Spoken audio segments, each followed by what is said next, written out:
राजवंत सिंह जी की गुरुद्वारा साहब की गतिविधियां की होंदियां ने हफ्तेवारी जड़ियां होंदियां ने जी? ਹਫ਼ਤਾਵਾਰੀ ਅਸੀਂ ਹਰ ਹਫ਼ਤੇ ਸੰਡੇ ਨੂੰ ਸੁਖਮਨੀ ਸਾਹਿਬ ਦਾ ਪਾਠ ਹੁੰਦਾ, ਕੀਰਤਨ ਹੁੰਦਾ। ਇੱਥੇ ਹਰੇਕ ਹਫ਼ਤੇ ਸੰਗਤ ਆਉਂਦੀ ਹੈ ਗੁਰੂ ਘਰ। ਅਸੀਂ ਕੋਸ਼ਿਸ਼ ਕਰਦੇ ਹਾਂ ਕਿ ਸੰਗਤ ਜ਼ਿਆਦਾ ਤੋਂ ਜ਼ਿਆਦਾ ਸਾਡੇ ਨਾਲ ਜੁੜੇ। ਸੋ ਅਸੀਂ ਕਈ ਵਾਰੀ ਬਾਹਰੋਂ ਵੀ ਕੀਰਤਨ ਵਾਲੇ ਸੱਦ ਕੇ ਉਹਨਾਂ ਤੋਂ ਇੱਥੇ ਕੀਰਤਨ ਕਰਵਾਈਦਾ ਹੈ। ਜਿਸ ਤਰ੍ਹਾਂ ਵਿਕਟੋਰੀਆ ਕਹਿੰਦੇ ਨੇ ਜੀ ਰਿਟਾਇਰਡ ਲੋਕਾਂ ਦੀ ਇਹ ਥਾਂ ਤੇ ਆਪਣੇ ਵੀ ਬਹੁਤ ਸਾਰੇ ਬਜ਼ੁਰਗ ਹੋਣਗੇ ਕਿ ਉਹਨਾਂ ਦੇ ਵਾਸਤੇ ਕੋਈ ਐਸੇ ਉਪਰਾਲੇ ਕੀਤੇ ਗਏ ਨੇ ਕਿ ਉਹਨਾਂ ਨੂੰ ਵੀ ਜਿਸ ਤਰ੍ਹਾਂ ਉਹਨਾਂ ਦੀ ਪੁਰਾਣੀ ਦੇਣ ਹੈ ਉਹਨੂੰ ਕੰਟਰੀਬਿਊਟ ਜੋ ਉਹਨਾਂ ਨੇ ਕੀਤਾ ਉਹਨਾਂ ਨੂੰ ਵੀ ਮੱਦੇਨਜ਼ਰ ਰੱਖੇ ਹੋਏ ਉਹਨਾਂ ਦੀ ਵੀ ਇਨਵੋਲਵਮੈਂਟ ਹੋਵੇ ਗੁਰਦੁਆਰੇ ਸਾਹਿਬ ਵਿੱਚ? ਅਸੀਂ ਇੱਥੇ ਗੁਰਦੁਆਰਾ ਸਾਹਿਬ ਨੇ ਇੱਥੇ ਸੀਨੀਅਰ ਸੈਂਟਰ ਉਹਨਾਂ ਲਈ ਬਣਾਇਆ ਗਿਆ। ਉੱਥੇ ਉਹਨਾਂ ਦੀ ਲੁੱਕ-ਆਊਟ ਕਰਦੇ ਆ, ਉਹਨਾਂ ਨੂੰ ਹਰ ਇੱਕ ਸਹੂਲਤ ਦਿੱਤੀ ਜਾਂਦੀ ਹੈ ਉੱਥੇ। Well, I was born in Victoria in 1930. And from then on, I grew up in many places, but the Gurdwara was the place where we all gathered, our families from all over. And I would say, like, we would call it a community center, really, because that's the only time you saw people. And you got great bonds with them, you connected with them, and learned Punjabi. Like, we spoke Punjabi in those days, not like now, the kids don't speak it, but we spoke fluently Punjabi. And growing up, I grew up later in Vancouver. And I was very involved in the Sikh temple there. And I read the Granth Sahib, which I have no idea what it meant, but my mother was she was very educated and I could read and write. And I don't come to the Gurdwara that often, but I really enjoy coming when I do. So over the years, how has this place evolved? Like you said, it was a community center. People used to come. It was a time when you could bond with each other. Yes. But what about Sikhism? Basically, the idea of the Gurdwara is that you ought to know about the religion to whichever you belong. So over the years, like we hear that in Vancouver, earlier people did not used to cover their head when they used to go into the temple. Never. So was it the same thing over here, or situation was different? And as a youngster, apart from that bonding which used to be there, how much did you learn about the religion also? Well, we learned the religion, but as children, you know, they tell you about it, but mostly it was just going to church and meeting up with people. We did not really learn too much about the religion. And as far as covering our heads, we never covered our heads. And this church, you still don't have to cover your head. You're welcome in any way, covering or non-covering. Most people do, but some don't, but they're never turned away. Now, as time has passed, you are seeing that more and more Indians are coming to this place.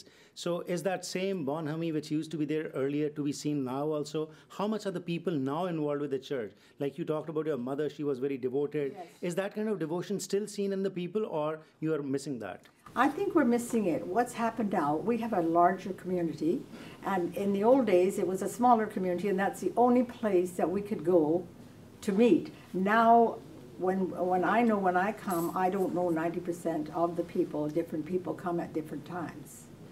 And but as far as I find it a very spiritual place, and I would never come here and lie, or even if I had to, I would never do it, because I feel I should be telling the truth, and that's one of my things. So Gurdeep ji, are you proud to be a Sikh, and what inspiration do you get? Like you said, you never speak lie when you come over here, but what kind of inspiration do you get from a place like this, and are you proud to be a Sikh?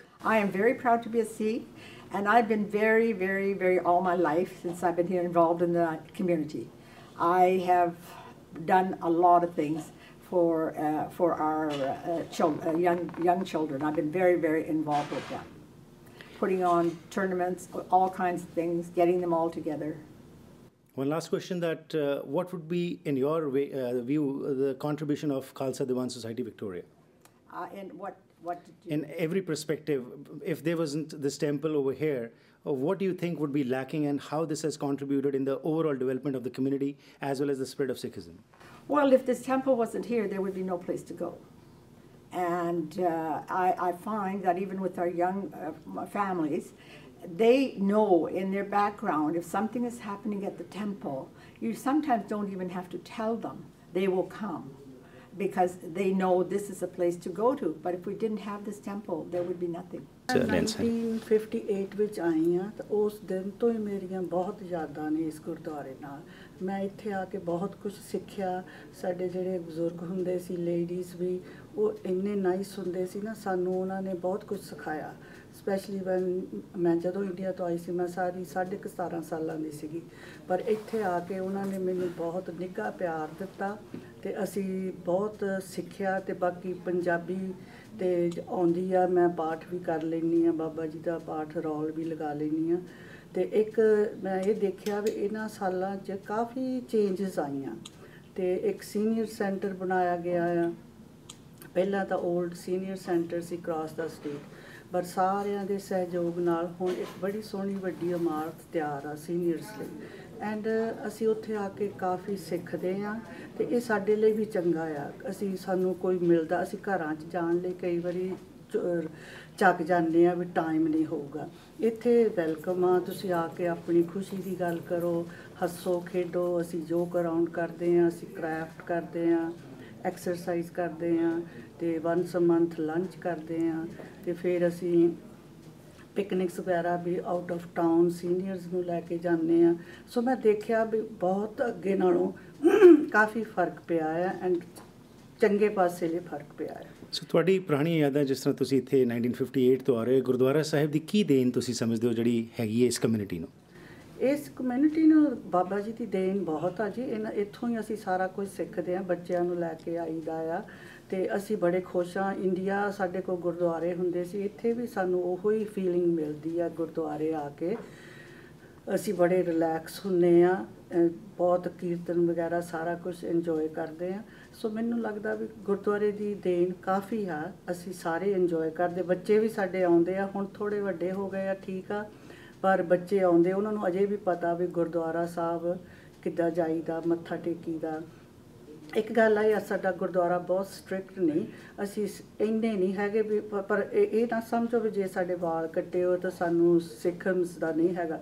ਸ਼ਾਇਦ ਮੇਰੇ ਦਿਲ 'ਚ ਇੰਨੀ ਸ਼ਰਧਾ ਹੋਊਗੀ ਨਾ ਕਿ ਮੈਂ ਤੁਹਾਨੂੰ ਦੱਸ ਨਹੀਂ ਸਕਦੀ। ਜਦੋਂ ਮੈਂ ਪਾਠ ਕਰਦੀ ਹਾਂ, ਮੇਰੇ ਅੱਖਾਂ 'ਚ ਰੋਣ ਆ ਜਾਂਦਾ ਆ, ਅਤੇ ਕੋਈ ਕੀਰਤਨ ਅੱਛਾ ਕਰਦਾ ਆ, ਤੁਹਾਡੇ ਬਰਾਗ ਆ ਜਾਂਦਾ। ਸੋ ਇਸ ਕਰਕੇ ਅਸੀਂ ਬਹੁਤ ਇੰਜੋਏ ਕਰਦੇ ਹਾਂ। ਜਿਹੜੇ ਕਮੇਟੀ ਵਾਲੇ ਆ ਬਹੁਤ ਅੱਛਾ ਕੰਮ ਕਰਦੇ ਆ। ਆਈ ਹੋਪ ਇਸੇ ਤਰ੍ਹਾਂ ਹੀ ਕਰਦੇ ਰਹਿਣ ਅਤੇ ਸਾਰਿਆਂ ਨੂੰ ਖੁਸ਼ ਦੇਖਣ, ਅਤੇ ਬੜੀ ਤੁਹਾਡੀ ਬਹੁਤ ਮਿਹਰਬਾਨੀ ਜੀ। ਲਾਸਟ ਕੁਐਸਚਨ, ਜਿਸ ਤਰ੍ਹਾਂ ਕਿ ਇੱਥੇ ਆਬਾਦੀ ਵੱਧ ਰਹੀ ਹੈਗੀ ਹੈ, ਜਿਸ ਤਰ੍ਹਾਂ ਪਹਿਲਾਂ ਸਾਂਝ ਹੁੰਦੀ ਸੀ, ਕੀ ਉਹੀ ਤਰੀਕੇ ਦੀ ਸਾਂਝ ਹੁਣ ਵੀ ਤੁਹਾਨੂੰ ਨਜ਼ਰ ਆਉਂਦੀ ਹੈ, ਜਾਂ ਹੁਣ ਉਹ ਜਿਹੜਾ ਤਾਲਮੇਲ ਹੁੰਦਾ ਸੀ ਪਹਿਲਾਂ, ਜਿਸ ਤਰ੍ਹਾਂ ਇੱਕ ਸੋਸ਼ਲ ਬੌਂਡਿੰਗ ਹੁੰਦੀ ਸੀ, ਉਸ ਵਿੱਚ ਕੁਝ ਕਮੀ ਮਹਿਸੂਸ ਕਰਦੇ ਹੋ? ਉਹਦੇ 'ਚ ਥੋੜ੍ਹੀ ਜਿਹੀ ਕਮੀ ਆਈ ਆ, ਬਿਕੋਜ਼ ਜਦੋਂ ਅਸੀਂ ਆਏ ਸੀ, ਸਾਡੇ ਪਿੰਡ ਦੇ ਵੀ ਜਿਹੜੇ ਲੋਕ ਸੀ ਨਾ, ਉਹ ਅਸੀਂ ਉਹਨਾਂ ਨੂੰ ਭਰਾ ਜਾਂ ਚਾਚੇ ਤਾਏ ਸਮਝਦੇ ਸੀ। ਹੁਣ ਸਾਰਿਆਂ ਦੇ ਆਪਣੇ ਰਿਲੇਟਿਵਸ ਆ ਗਏ ਆ ਅਤੇ ਉਹ ਆਪੋ ਆਪਣੇ ਟੱਬਰਾਂ 'ਚ ਮਿਕਸ ਹੋ ਗਏ ਆ। ਪਰ ਸਟਿਲ ਅਸੀਂ ਜਿੰਨੇ ਪੁਰਾਣੇ ਫੈਮਲੀਜ਼ ਆ, ਅਸੀਂ ਅਜੇ ਵੀ ਇੱਕ ਦੂਸਰੇ ਨਾਲ ਉਸੇ ਤਰ੍ਹਾਂ ਹੀ ਬੌਂਡ ਕਰਦੇ ਹਾਂ, ਫੋਨ ਵਗੈਰਾ ਕਰਦੇ ਹਾਂ, ਦੁੱਖ ਸੁੱਖ ਸਾਂਝੀ ਹੁੰਦੇ ਹਾਂ, ਖੁਸ਼ੀ ਟਾਈਮ ਸਾਂਝੇ ਕਰਦੇ ਹਾਂ। ਸੋ ਉਹਦੇ 'ਚ ਮੈਨੂੰ ਲੱਗਦਾ ਕੋਈ ਫਰਕ ਨਹੀਂ ਆਇਆ। ਸੋ ਗੁਰਦੁਆਰਾ ਸਾਹਿਬ ਦਾ ਜਿਹੜਾ ਅਹਿਮ ਰੋਲ ਸੀ, ਉਹ ਅੱਜ ਵੀ ਉਸੇ ਤਰੀਕੇ ਨਾਲ ਹੈਗਾ, ਜਿੱਥੇ ਕਿ ਸਪਰੈਡ ਹੋ ਰਹੀ ਹੈ ਸਿੱਖੀਜ਼ਮ ਦੇ ਨਾਲ ਨਾਲ ਇੱਕ ਸੋਸ਼ਲ ਸੈਂਟਰ ਵੀ ਹੈਗਾ, ਜਿੱਥੇ ਤੁਸੀਂ ਸਾਰੇ ਬਜ਼ੁਰਗ ਆ ਕੇ ਇੱਕ ਦੂਸਰੇ ਨਾਲ ਸਾਂਝ ਪਾਉਂਦੇ ਹੋ? ਹਾਂਜੀ, ਬਿਲਕੁਲ ਇਹ ਉਸੇ ਤਰ੍ਹਾਂ ਹੀ ਚੱਲ ਰਿਹਾ ਹੈ ਅਤੇ ਆਈ ਥਿੰਕ ਇੱਦਾਂ ਹੀ ਚੱਲਣਾ ਵੀ ਚਾਹੀਦਾ ਆ। ਸਾਰਿਆਂ ਨੂੰ ਸਹਿਯੋਗ ਦੇਣਾ ਚਾਹੀਦਾ। ਕਮੇਟੀ ਬਹੁਤ ਅੱਛੇ ਕੰਮ ਕਰਦੇ ਆ, ਪਰ ਅਸੀਂ ਕਈ ਵਾਰੀ ਅਪਰੀਸ਼ੀਏਟ ਘੱਟ ਕਰਦੇ ਹਾਂ। ਸੋ ਮੈਂ ਸਾਰਿਆਂ ਨੂੰ ਇਹੀ ਬੇਨਤੀ ਕਰੂੰਗੀ ਵੀ ਸਾਰਿਆਂ ਨੂੰ ਗੁਰਦੁਆਰੇ ਆਉਣਾ ਚਾਹੀਦਾ। ਸਾਰੀਆਂ ਚੀਜ਼ਾਂ ਆਪਾਂ ਇਹਨਾਂ ਤੋਂ ਫਾਇਦਾ ਉਠਾਈਏ। ਤੁਸੀਂ 100 ਸਾਲਾ ਮਨਾਉਣ ਜਾ ਰਹੇ ਹੋ 13 ਤਰੀਕ ਤੋਂ 20 ਤਰੀਕ ਤੱਕ, ਉਹਦੇ ਵਿੱਚ ਕੀ ਮੈਸੇਜ ਦੇਣਾ ਚਾਹੋਗੇ ਸੰਗਤਾਂ ਨੂੰ ਤੁਸੀਂ? ਅਸੀਂ ਸੰਗਤਾਂ ਨੂੰ ਬਸ ਇਹੀ ਬੇਨਤੀ ਕਰਦੇ ਹਾਂ ਕਿ 100 ਸਾਲਾਂ ਨੂੰ ਵੱਧ ਚੜ੍ਹ ਕੇ ਤੁਸੀਂ ਗੁਰੂ ਘਰ ਆਓ। ਜਿਹੜੀਆਂ ਪੁਰਾਣੀਆਂ ਫੈਮਲੀਆਂ ਆ, ਜਿਹੜੀਆਂ ਪਿੱਛੇ ਜਿਹੜੀਆਂ ਸਾਡੇ ਨਾਲ ਟੁੱਟ ਚੁੱਕੀਆਂ, ਅਸੀਂ ਉਹਨਾਂ ਨੂੰ ਰਿਕੁਐਸਟ ਕਰਦੇ ਹਾਂ ਉਹ ਸਾਡੇ ਨਾਲ ਜੁੜਨ। ਤਾਂ ਅਸੀਂ 100 ਸਾਲਾਂ ਦੇ ਵਿੱਚ ਉਹਨਾਂ ਨੂੰ ਰੈਕਗਨਾਈਜ਼ ਕਰਨਾ ਚਾਹੁੰਦੇ ਹਾਂ।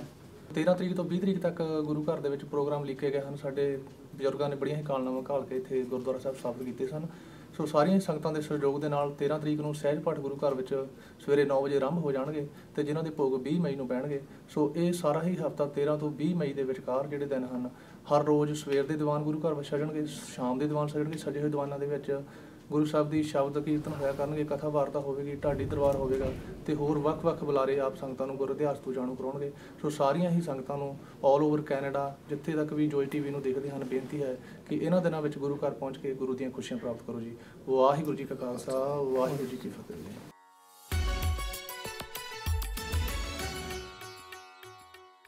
ਇਹ ਸੀ ਸਾਡਾ ਅੱਜ ਦਾ ਪ੍ਰੋਗਰਾਮ। ਆਸ ਕਰਦਾ ਹਾਂ ਕਿ ਤੁਹਾਨੂੰ ਪ੍ਰੋਗਰਾਮ ਜ਼ਰੂਰ ਪਸੰਦ ਆਇਆ ਹੋਵੇਗਾ।